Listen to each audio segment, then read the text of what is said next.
12வது ஸ்லோகத்திலிருந்து நம்ம தொடங்கி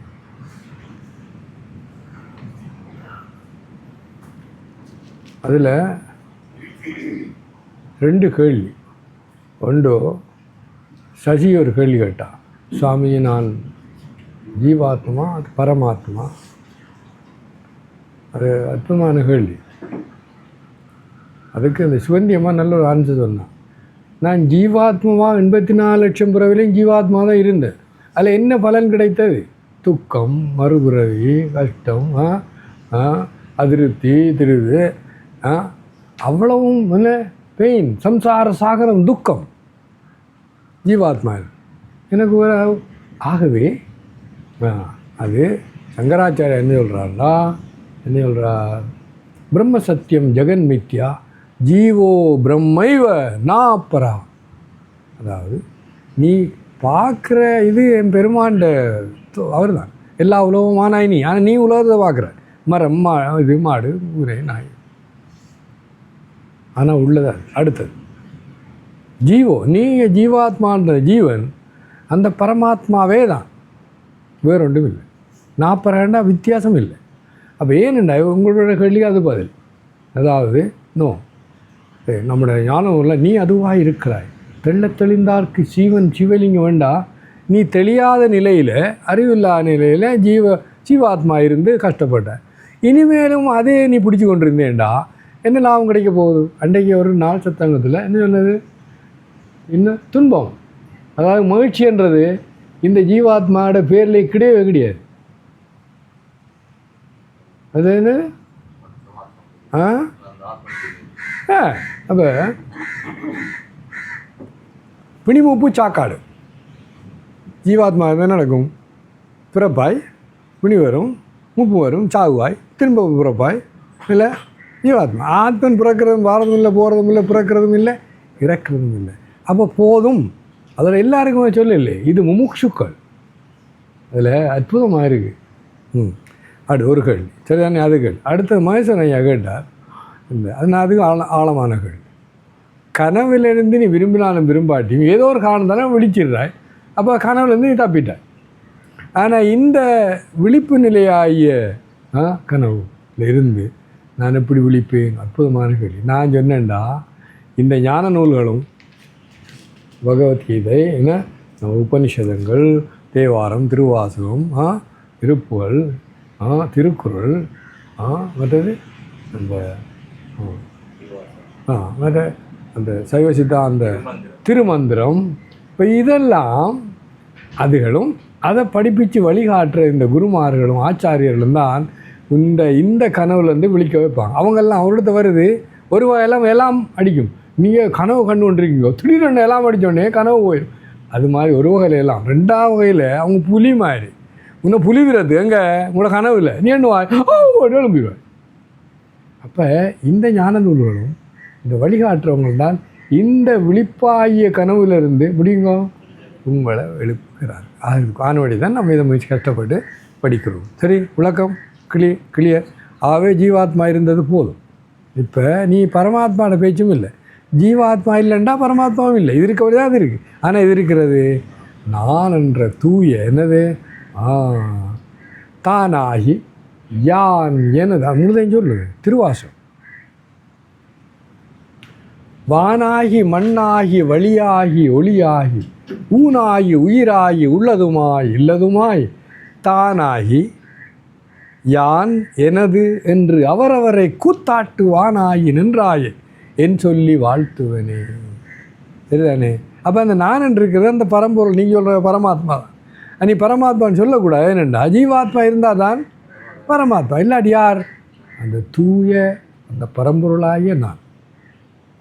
சரி, அதை சாதாரண விளங்காது. இப்போ உங்களை பயிற்சி செய்ய சொல்லணுண்டா அதுதான் சொன்னேன்.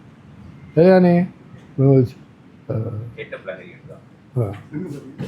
ஏன்டா இதுக்கு தலையங்கம் என்னென்னு கேட்கப்படாது. அதை இடையில் வரும் தலையங்கம் இல்லையோ? இப்போ 2வது அத்தியாயம்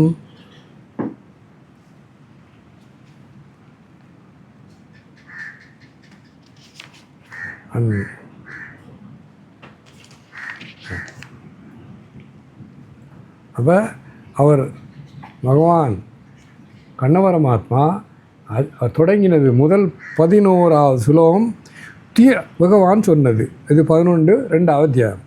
துயரத்துக்குரியவர் அல்லார் பொருட்டு துயருகிறாய். அவர் பீஷ்மர் துரோணர்லாம் சொல்கிறார். அவங்கெல்லாம் எல்லாயிட்டும் மாஸ்டர், அவங்க தாங்க உடம்புன்று அது இல்லை. அவங்களுக்கு யாரையும் கவலைப்பட வேண்டிய அவசியம் இல்லை. அடுத்தது ஞானியரது நல்லுயிரையும் நவில்கிறார். இந்த பெரிய ஞானியை சொல்கிற மாதிரி அதையும் சொல்கிறார். ஆனால் இறந்தார்க்கோ இருப்பார்க்கோ இந்த ஞானிகளும் பக்தர்களும் அறிவுள்ளவங்களும் கவலைப்பட மாட்டாங்க. இப்போ நீ படுற நீ முட்டான், அறிவில்லாதுன்னு அர்த்தம். அது சொன்னார். அது ஒரு அப்புறம் 12வது சொன்னார் என்னது, முன்பு எப்பொழுதாவது நான். இது நிறைய சொன்னேன் நான். அதாவது இதில் 2 இருக்குது. ஒன்று நீ நினைச்சு கொண்டிருக்க தூல சூக்ஷ்ம காரண சரீரம், பஞ்சசரீரம், பஞ்சகோஷம் இல்லை. அடுத்தது 3 அவஸ்தை, விழிப்பு, கனவு. இது நீயும் இல்லை, இன்றையும் இல்லை. சரிதானே? அவர் என்ன சொல்கிறாரு, முன்பு எப்பொழுதாவது நான் கண்ணன் இறைவன், நீ ஜீவாத்மான் அர்ஜுனன், இவ்வரசர்கள் ஆகியவள் யாராவது அரசர்கள் மற்றவங்க எல்லாம் முன்னுக்கு இருக்கிறாங்க லட்சக்கணக்கில். 18 அக்ஷகோணியா என்ன எத்தனை பேர்? 18 லட்சமாகவும் இருக்கிறான். அது தெரியும். அவ்வளோ பேர் நிற்கிறான். இவங்களும் யாராவது இல்லாதிருந்ததில்லை, அவ இருந்தாங்க. இக்காயங்கள் அறிமுறை பாருங்கள். அதில் இன்றைய சுலோகம் அதான் முக முக்கியம். அதாவது மரணத்தின் கூறு, அதை பற்றி தான் படிக்கப்படும். இக்காயம் அழிப்பு இந்த பாருங்க, நான் நீ என்று சொல்லலை. அப்போ நீ என்று சொன்னார். அந்த உள்ள ஆத்ம சைத்தன்யை தான் நீ என்றும் நான் என்றும் மற்றவன் சொன்னார் ஒழிய. ஏன் அடுத்தவர் என்னது கவனம் கேட்கும். இக்காயங்கள் அழியும் இடத்து அது இல்லாமல் வந்து இருந்தில்லை, நிச்சயமாக அழியும். நாம் இல்லாமல் போக மாட்டோம்.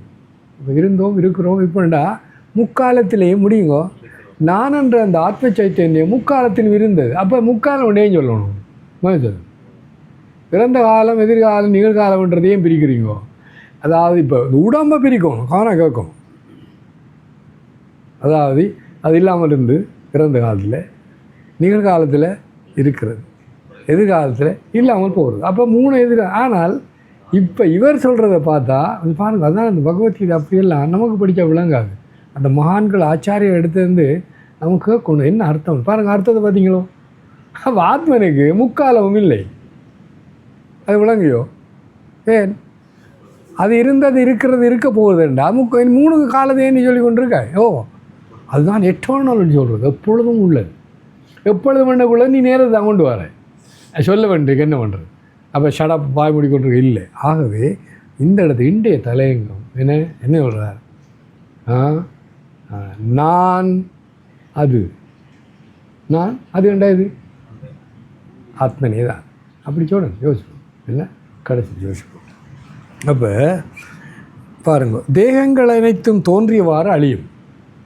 இப்போ நம்மளோட நேற்று நீங்கள் போய் ப்ராக்டிஸ் பண்ணிடணும். அப்போ அவர் கேள்வி ஒன்று கேட்டீங்க, என்ன மறந்து வச்சுருந்த கேள்வி என்ன கேள்வி கேட்டீங்க? ஆழ்ந்த உறக்கம்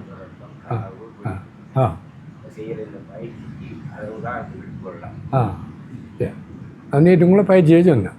அவர் கேட்டார் ஆழ்ந்த உறக்கம் கனவு. இதை உதாரணம் இல்லை, நல்லா யோசிச்சு பாருங்க. அது நம்மளோட 24 மணித்தியாலையும் நம்மளோட அனுபவத்தை உதாரணம் வேண்டா. இப்போ அலையும்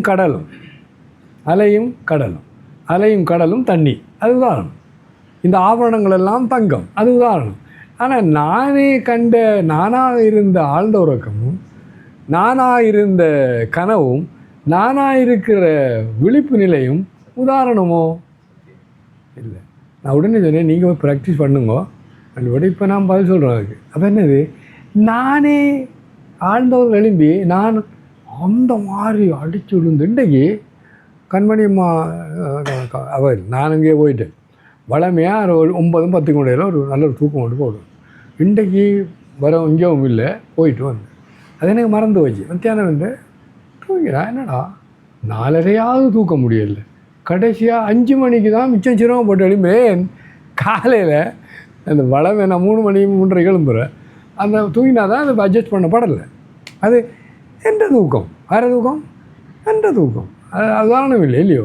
அப்போ என்ன சொல்லுவாருன்னா ஆழ்ந்த உறக்க அது உதாரணம் இல்லை, அதை நீ அனலைஸ் பண்ணு. உதாரணத்துக்கும் என்னது பிரித்து பார்க்குறதும் இதை என்னென்னா நீ இவ்வளோ காலமும் எத்தனையோ பிறவிகள் இந்த மந்த பிறவியில் இந்த உலகத்தில் இருக்க அவ்வளோவா நம்மளை முக்தி நிறையாத மூர்க்கர்களாம் அவங்க இதை பார்ப்பாங்களோ இல்லை. கனவு இது என்ன இவ்வளோ தூரம் அலக்கழிக்கிறது சரியா அந்த வார்த்தை அலக்கழிப்பாங்க. இதை ஆண்டவருக்கு கனவு தரமாலையா இங்கே முன் தள்ளிங்கோ இடையில் வந்தீங்கண்டா இல்லை.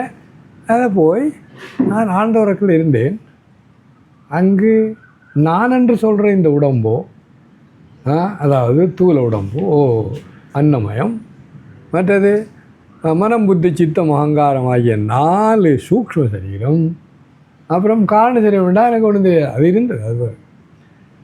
ஆனால் நான் எழும்பி நான் தூங்கினேன் என்று சொல்லுகிறேன். ஆகவே நான் இந்த தூள சூக்ஷ்ம காரண சரீரமாக இருக்க முடியாது. அவ்வளோ அது உதாரணம் இல்லை.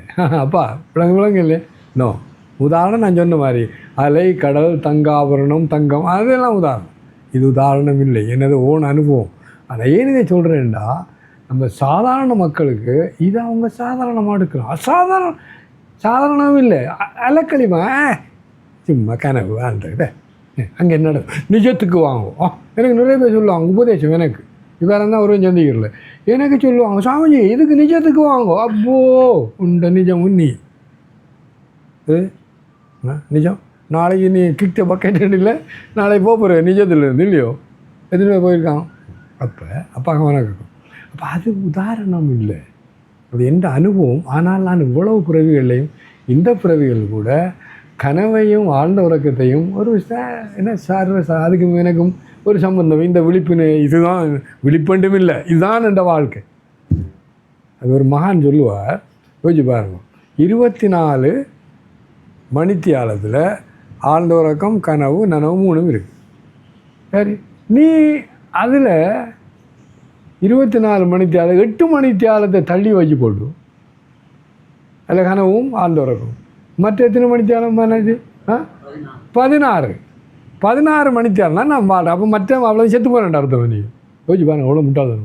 இந்த பெரியவங்க தான் சொல்லுவாங்க நீ என்ன சொல்கிறாய், இனி 24 மணித்தியாலம் இருந்தாய், அதில் நீ நிஜம் என்று சொல்கிற இந்த விழிப்பு நிலை 16 மணித்தியாலம் ஓகே. மற்ற மிச்சம் நீ அதை அப்படி தட்டி அலட்சியப்படுத்தினால் நீ வாழவில்லை என்ற அர்த்தம். அப்போ இது போயோ இல்லையே. யோசிப்பாங்க இதெல்லாம் பெரிய பெரிய விஷயங்கள். ஆனவடியாக இந்த ஞான நூலில் பாருங்கள், பிரகதானி உபனிஷத்தில் பிரகத்தண்டா பெரிய உபனிஷம். அதில் நிறைய இந்த ஆழ்ந்த உறக்கத்தை பற்றி நிறைய கனவை பற்றி தான் வருது. உங்களோட நிஜத்தை பற்றி யார் சொன்னால் கொஞ்சம் இருக்கு. அப்போ அப்பாடக்கு கதை. அடுத்தது கனவு இல்லை நல்ல இந்த ஆழ்ந்த உறக்கத்தை கூட நம்மளோட இந்த விழிப்பு நிலையிலேருந்து விழிக்கிறதுக்கு மனிதரன் இந்த விழிப்பு நிலையிலேருந்து விழிக்கிறதுக்கு கனவு தான் அற்புதமான உதாரணமும் உதாரணம் இல்லை உதவி. நான் திரும்ப தான் சொல்கிறேன். ஏன் நீ கனவு காண்றாய். இப்போ சிவந்தி அம்மா நேற்று கேட்ட அவருக்கு விளங்கலை. நான் சொன்னேன் அவனை திரும்பவும் அவக்காக உங்களை சொல்ல போகிறேன். இப்போ நல்லா யோசிப்பாங்க. நான் அந்த உதாரணம் சொன்னேன். கனவில் இவர கனவுண்டு சொன்னார், சுதர்சன கனவுண்டு. ஆனால் சுதர்சன் கனவு காணல. ஆறு கண்டது அந்த தைஜசாவாகிய பரமாத்மா தான். ஆனால் அந்த இடத்துல சொல்லிட்டேன் நான். ஓகே, அப்போ அந்த கனவுக்குள்ளே சுதர்சன் இருக்கார். நான் போய் சுவாமியார் வேணு சொல்கிறார், சுதர்சன் நான் இந்த கனவை இவர் ஒரு ஆள் பார்த்து கொண்டிருக்கான்னு சொன்னேன். சரி சரியோ அவர் முடிஞ்சிருப்பார். என்ன நீங்கள்லாம் வேறு யாரால் இருக்கேன் நம்ம இது கனவு ஒன்றும் சொல்ல மாட்டேன். அப்போ பாருங்கள் அது கனவா. அப்போ அங்கே அந்த முழு கனவையும் கண்டது எங்கே தைஜசா. அது பிராஜ்ஞான்றது ஆழ்ந்தோறக்கு அந்த பரம்பொருள் ஆத்மன். அந்த அந்த ஆழ்ந்தவர்கள் இருந்தே நீ இல்லை, ஜீவாத்மா இல்லை. அந்த பிராஜ்ஞான்னு சொல்கிற ஆத்மன்ற சன்னிதானம். அப்புறம் கனவுக்கு வந்தோடனே அது தைஜசா. அது அற்புதமான வார்த்தை.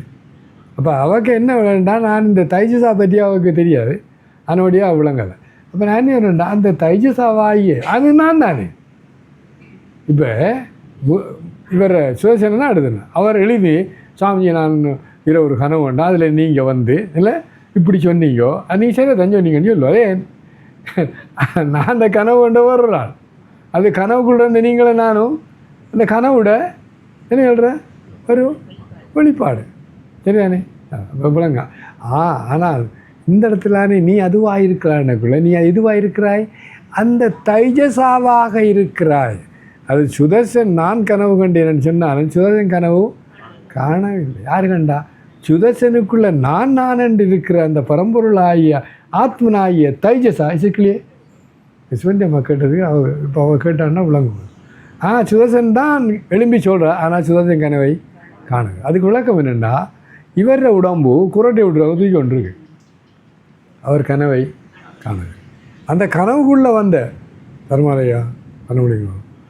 கனவுக்குள்ளே வந்த சுதர்சன் இல்லை அது கனவு, அவரும் கனவை காண முடியாது. அவ யார் கனவை கண்டா? இந்த தைஜசவாகிய ஆத்மனை தான் கண்டேன். மனசுலையே சரி. அப்போ அதுவும் உதாரணம் இல்லைப்பா உங்களோட கேள்விக்கு பதில். அப்போ அதாவது நான் ஒவ்வொரு நாளும் இறைவன் திருவருளால் நிறைய இடத்த வருது.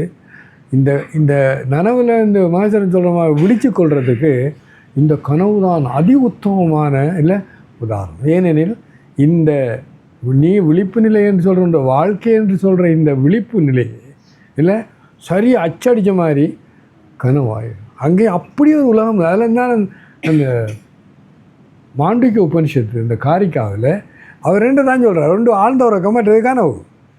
இந்த இந்த விழிப்பு நிலையை அவர் விழிப்பு நிலை சொல்லலை, அது கனவு. அது இரவில் ஒரு கனவு, இது பகல் ஒரு கனவு, ரெண்டு கனவு தான் சான்ஸ். அவ்வளோ தூரம் இல்லை அந்த கனவுக்கு முக்கியத்துவம் இருக்கிறது. நீ நல்லா பார்த்தீங்கன்னா இல்லை அடுத்தது இந்த யோக வசிஷ்டால் வருது, நான் நேற்று சொன்ன திரும்ப சொல்ல போகிறேன். அப்போ ஏன் அவ்வளோ ஆழமாக அந்த மகான்ற ஆன்சர் வசிஷ்டர் ஆன்சர் ராமருக்கு. ராமன் சொல்கிறார், நீங்கள் கனவு குருநாதா அதில் நான் கனவு கண்டேன் இல்லை, அதில் பயங்கரமாக கனவாக இருக்கலாம், ஆனந்தமான கனவாக இருக்கலாம். அதில் வெளிப்பாடு இந்த விழிப்புணர்வு உடம்பில் தெரிகிறது. அது அப்படி அதுக்கு என்னார், எந்த மூலப்பொருளால் கனவானதோ அதே மூலப்பொருளால் தான் இந்த விழிப்பு நிலையுமான காரணத்தால் இல்லை அந்த உடம்பில் வார என்ன வட்டவை அது இந்த உடம்பில் பிரதிபலிக்கும். சிம்பிள்.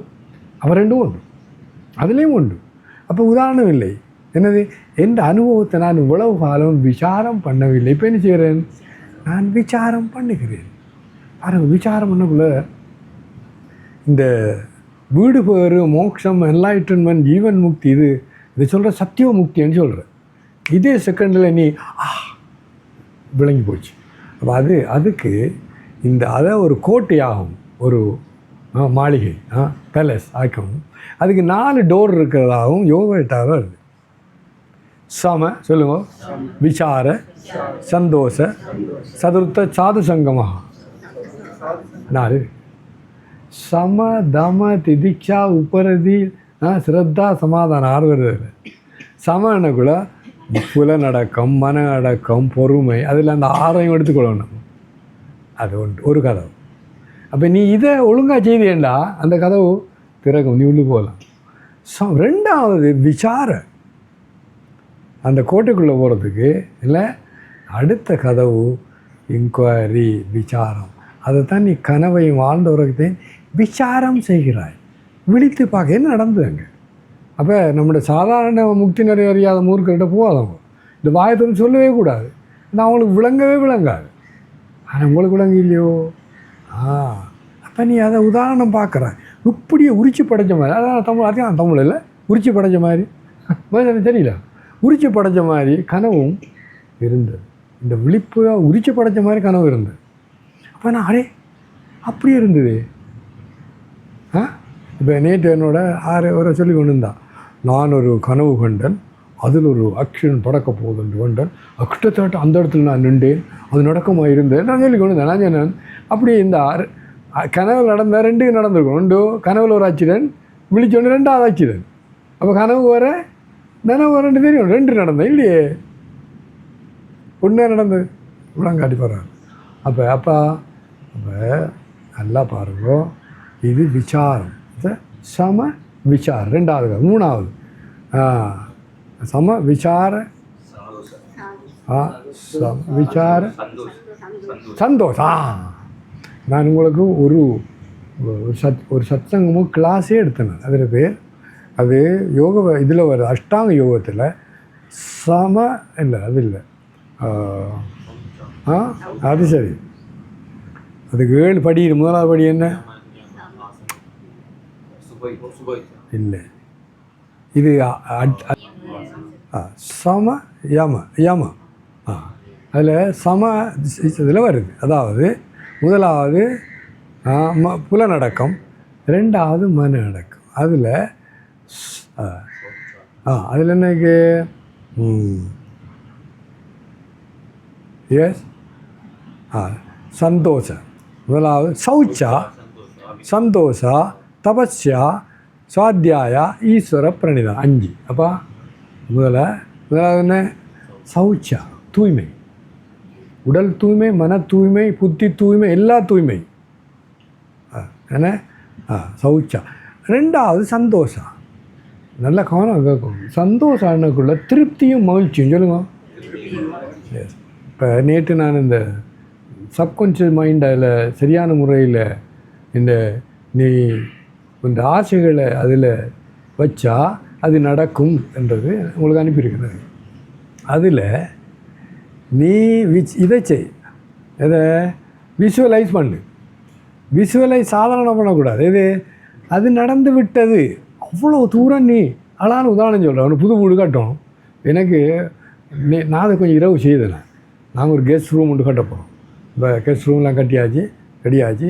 இதெல்லாம் வேலையெல்லாம் போட்டு ரெக்கார்ட் பண்ணி மாத்தாச்சு. என்ன இதெல்லாம் கோலமெல்லாம் போட்டு விளக்கெல்லாம் வச்சு என்ன அது நான் வெட்டுறல அந்த இதை ரிப்பனை அவுட்டுடுறேன். வெட்டுறேன்னு விரும்புகிறேன், அவுட்டுறேன். எனக்கு குருநாதனை வெட்டக்கூடாது, அவுட்டுறேன். பார்த்தா என்ன அந்த பெயிண்ட்டுற மனமெல்லாம் அடிக்குது எதிர. அதில் அவர் சொல்கிறார், எப்படி பாரு அவன் அப்போ அதோட அதெல்லாம் வருது. நன்றி கடன் சொல்லுங்க, ஆட்டிடியூட் ஆஃப் கிராட்டிடியூட். அன்றைக்கு மாநாட்சி பூஜையிலே சொன்னார். அப்போ இந்த உலகத்தில் எல்லாம் கிடைத்தது, அதுக்கப்புறம் இந்த வீடும் எனக்கு கிடைத்து விட்டது. அந்த ஆட்டிடியூட் ஆஃப் கிராட்டிடியூட் பாருங்கள். அந்த கிராட்டிடியூடை அவர் நல்லா சொல்கிறார். நீ உனக்கு நன்றி கடனோடு இந்த மனம் இருந்தால், இல்லை உனக்கு அதிருப்தியும் இல்லை ஏமாற்றமும் மற்ற நீ சொல்கிற இல்லை அசிங்கம் இருக்காது. என்ன இருக்கும் சொல்லுங்க? ஒரு நிறைவு இருக்கும். திருப்தி வரணும். என்ன வேணும் வேணும்னா நன்றி கடன். நன்றி கடன் எதுக்கு? என்ன நடந்தாலும் இதான் சொல்லுவேன், கெட்டது சொல்ல போகிறேன். அப்போ உன்ற மனதில் என்ன இருக்குண்டா, இது கிடைத்தது நன்றி. அவன் இதயத்தில் கிடைத்ததுக்கு நீ சின்னதோ பெருசோ முழுதுக்கும் நீ நன்றி சொல்கிறபடியா இந்த பிரபஞ்சம் இப்படிதான். பிரபஞ்சம் கடவுள்னு சொல்லுறேன். அவங்க இந்த பிரபஞ்சம் என்ன சொல்கிறேன்டா, இவருக்கு நன்றி எல்லாம் சொல்ல. அதனுடைய நான் கொஞ்சம் கூட கொடுப்பேன். அவர் எல்லாம் இருக்கிறவன்டாம் வரும். தூரத்தை வருது அற்புதமாக. கொடுக்குறவனுக்கு வந்து ஒன்று இருக்கும், கொடுக்க அவன் இருக்கிறது போயிடும். அவர் பார்க்கறது அசிங்கமாக இருக்குது, ஆனால் சத்தியம். கொடுக்குறவனுக்கு வந்து இந்த பிரபஞ்சம் சொல்கிறது இவருக்கு குறைச்சி கொடுத்து கொண்டு இருக்காரு, கொடுக்க ஆசை, இன்னும் கொடுப்பான். அவங்களுக்கெல்லாம் அப்படிதான் கொடுத்துக்கொண்டே இரு. நேற்று கண்மணியம்மா இது என்னதான் எனக்கு கேட்கல. அவள் லண்டன்லேருந்து நம்மளோட ஜெகன்னாவுடைய வந்தார். அது நம்மளோட ஃப்ரெண்டு, அவர் ஃப்ரெண்டு அவர் நம்மளோட பாண்டிருக்கும் ஜெயந்தி அம்மா சொல்லி. அவள் 20 பவுண்டா 100 பவுண்டு ஒரு என்வலப்பு அதை ஒட்டி கொண்டு நம்ம திறந்து வச்சு தான் 5 ரூபா தரேன். இவள் பார்த்துருச்சேன். அது என்ன சொன்னேன் விளங்கப்படுத்தினேன் அவனுக்கு. அப்போ என்ன சொல்கிறேன், அவள் வந்து கொண்டு இருக்கு. ஏன்னா எப்போவும் வரும், வராட்டி வரும். நான் கேட்க போகிறேன் என்ன பதில் முடிஞ்சிடாரு. இல்லை வரதானே கொடுக்குறதானே கேட்குறது வச்சு கொள்றதுக்கா? இன்னும் அந்த கெஸ்ட் ரூம் கூட இவங்களுக்கு தான். இவங்க 5 பேர் வந்து பட்ட பாடு. உண்மையில 3 பேர் தான் அந்த இடத்துல சரியாக இருக்கணும். 5 பேர் வந்துட்டு இருந்தாங்க இல்லையா? அடுத்த இன்னொன்று கேட்டிங்கன்னா ஒழுங்காக இருக்குது 5 பேர். ஸோ என்ன பாயிண்ட்டா, இதை சந்தோஷா அது 3வது கதவு விலங்கன என்ன ஒன்று சம விசார சந்தோஷ சதுர்த்த சாது சங்கமா. 4வது நல்லோர் இணக்கம். அது அற்புதம். என்னது? தொண்டரோடு கூட்டி கண்டாய் சுத்தனிற் குணமான பரதெய்வமே பரம் சோதியே சுகவாரி. தொண்டரோடு அவர் பக்தரண்டு கூட சொல்ல. எனக்கு ஜோதிச்சு வந்து பக்தரண்டு சொல்லிக்கிறாங்க. ஏன் சொல்லலை? அப்புறம் பார்த்தா பாருங்க, இந்த பக்தர்களோட அப்பர் தான் உயர்ந்து நிற்கிறார். ஏன்? அவர் பக்தர் மட்டும் இல்லை, முடியுங்க தொண்டர். அப்போ அப்படியான ஆக்களோட எனக்கு நீங்கள்லாம் பக்தர்கள் மட்டும் இல்லை, தொண்டர்கள் இல்லை. என்னப்பா இவங்க நேற்று நடக்க போயிட்டு அவ்வளோ குப்பையெல்லாம் தூக்கிட்டு வந்தேன். இவன் ஜனா நேற்று எந்த பக்கமும் நான் பார்த்தேன், அங்கே இருந்து குப்பையெல்லாம் தூக்கி போடுறேன், க்ளீன் பண்ணிட்டு வா. ஏன்னா அதான் நாங்கள் நடக்குவோம். இப்போ நான் போய் போத்தெல்லாம் க்ளீன் பண்ணிட்டு வந்தேன். சரி, தொண்டர். அப்போ என்ன சொல்லுவான்டா, சதுர்த்த சாது சங்கமாண்டா நீ சேர்றது ஒன்றும் என்ன, பக்தர்கள், தொண்டர்கள், பக்தியும் தொண்டும் சேர்ந்த தொண்டர்கள், மற்ற அறிஞர்கள், தூயவர்கள், நல்லோர்கள்.